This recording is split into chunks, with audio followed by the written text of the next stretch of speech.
For the last 3 weeks, I've been challenging myself with difficult platinums over and over again. But this week, I'm going to change that because 1, it's not doing very well view-wise.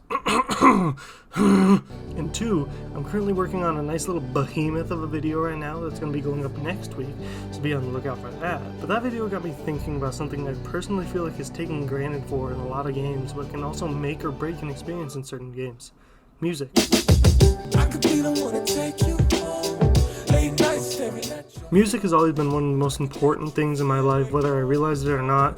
I grew up surrounded by it, with 2 of my brothers playing guitar, my dad always blasting Linkin Park in my ear because he really loves that first Transformers movie, and my own experiences learning about different artists, bands, and genres, and a lot of those experiences came to the good old PlayStation. Like Tony Hawk's blasting punk rock into my gamer brain, made me go all ape shit and throwing marbles at people, don't ask me why. And Fallout completely 180ing that and just cruising down the Capital Wasteland listening to old-timey jazz. There really was no limit where my music taste could go in the gaming world, and that's why I loved it so much. Certain games fully changed my music taste, and going from game to game as often as I did, it really affected how those different genres were, to the point now where if you look at my one and only playlist, rightfully titled My Shit, it is filled to the brim with thousands of songs ranging from metal to hip-hop to classical to whatever this Kanye album was. That's Kanye. That's Kanye. Yep. The amount of songs I have on that playlist that are basically just full soundtracks from games is too many to count.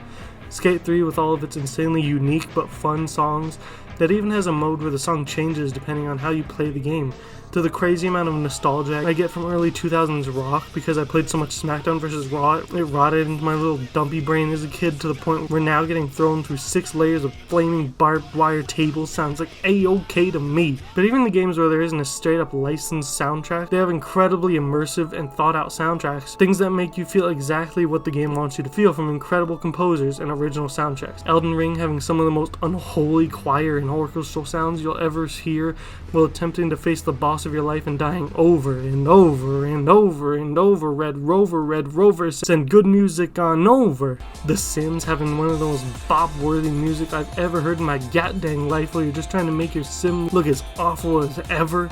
So. Shut the fuck up! Hell, I have the stupid-ass helicopter theme from GTA Online stuck in my head from how many dumbass bunker missions I did since I stupidly bought the Paleto Bay bunker and wasted 8 straight years of my life grinding money for it. Music can be awful, music can change your life. There really is no right way or wrong way of doing music in any experience, and throughout making these videos it's clear to me that there are so many different ways it can influence art. It can change a boring drive into a rock concert with your friends that you'll never forget. It can make a good experience absolutely the worst thing you've ever experienced in your life because the music makes you want your head to explode. Music can change how you look at every single situation in your life, and that's why it's so important to the art form of video games.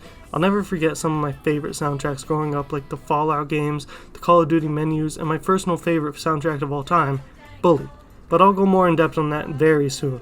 For the meantime, I hope you enjoyed me rambling on for however long this was, and I hope to see you next week, for we have something very special planned for our 1-month anniversary of the first year. Only 11 more months to go, and boy howdy are we gonna hate each other by the end of this. It's been your boy, 3 large worms in a can, and I'll see you next time.